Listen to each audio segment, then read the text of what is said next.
Hello and welcome to a quick preview of the Arma 3 E3 2012 presentation.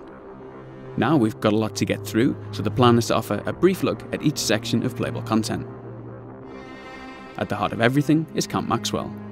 From this small military outpost, we've prepared activities, showcases, and even a short campaign mission, which are accessed directly via the camp in whatever order we like. Of course, at E3 itself, visitors to the Bohemia Battle Bunker booth are encouraged to get hands-on with it all and take a look at these things in as much splendid detail as they like, and at their own leisure. Alright, let's kick things off, starting with a wee jaunt around Maxwell. The 3D markers you see are prompts for where to find content. You might have already spotted the vehicle demonstration there, and in the background, the silhouette of a helicopter foreshadows an airborne showcase. More on those later. Trotting across in the light of our romantic sunset, you can get a peek at the weapon pool, something that those familiar with the Armex game mode may recognise.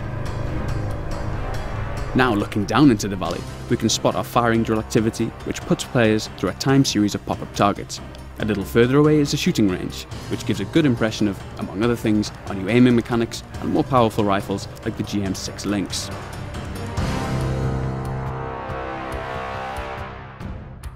Alright, let's get serious now and crack on with the vehicle showcase. The cabin of the vehicle offers a few nice features. Things like the hands on the wheel might seem trivial, but their long-awaited inclusion really helps to connect the player to the feeling of driving. Alongside the new physics-supported handling, it's a real upgrade. The same too goes for mirrors and onboard displays, which, while subtle, are all part of the overall impression. So, up ahead lies a bunch of enemies, and I've got a grenade launcher on the roof of this vehicle. But unfortunately, we'll have to save that for the presentation proper, as we skip through to our next section. Diving. Aside from the controversy caused by our underwater combat, it's one of our most striking new features. Finding ourselves under the surface again, this time we'll take a peek at the SDV. A team member described the controls as something like a cross between a helicopter and a regular boat. Now, since that doesn't really make any sense, it'll suffice to say that we've got regular control over moving forwards and back, a rudder to turn, and the direct control over our buoyancy. Moving on now to a real man's machine, a helicopter, we'll take a look at the terrain from above and finally get to the business of engaging an enemy. Skipping between the trees, we'll target a lightly armoured vehicle and take a look at radar installation Mike 26 from above.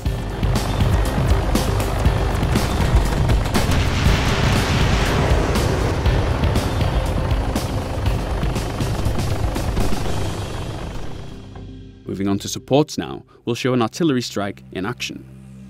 I've called in a strike on this anti-aircraft vehicle in the centre of the scene.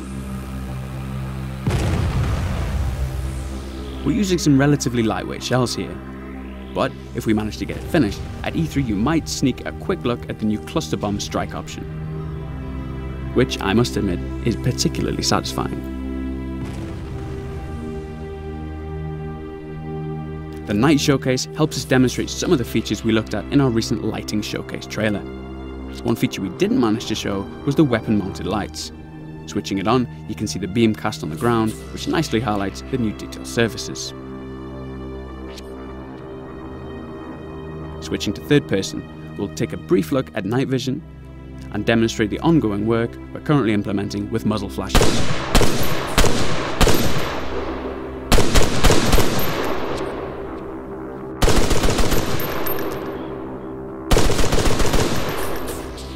Okay, last up is our infantry showcase. Obviously there's a lot to show here, but I'd like to take a quick glimpse of some of the new animations. There's the previously mentioned tactical pace, which is a little slower than running, a little faster than walking, and fatigues the player more by way of our new fatigue and encumbrance system. There's also a few new crouch and lean options. Taking cover behind this wall and disposing of our enemy, I'll demonstrate popping that down, and naturally popping up a little higher than the default stance too.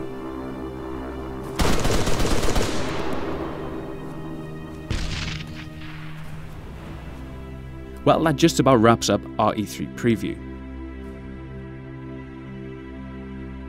I hope that raises a lot of new questions, which of course Ivan, myself and Daisy creator Dean Hall will be more than happy to address at E3.